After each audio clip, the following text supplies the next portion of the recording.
ako. Girlfriend. Oh, ba't parang gulat na gulat naman siya? Actually, Opo, as in, girlfriend na po talaga ako. As in, girlfriend. As in, one word. As in, jowa. As in, kami. Diba? Diba, Jakey baby? Parang sabi niya, Kesha and Jake, gusto kita. Tayo na lang kasi. Ako? Pwede. Ayaw, kailangan gawin tayo. Oh, English. Hula ko lang. Ikaw naman po. Sinisigaw-siguan ko siya pero sa totoo lang, natatakot ako. Takot-takot siyang tumingin. asa ka. Ang pangit mo. Oras na kaya?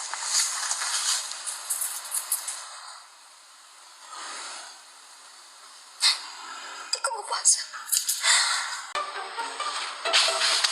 Annoying your face. Sinira mo yung cake ko, kaya tulungan mo akong gumawa ng bago. Whether you like it or you like it. Kung kay mami, nagpunta ako ng cake. Aray, ano ba? Ay, sorry. Salta. Ano ba yan?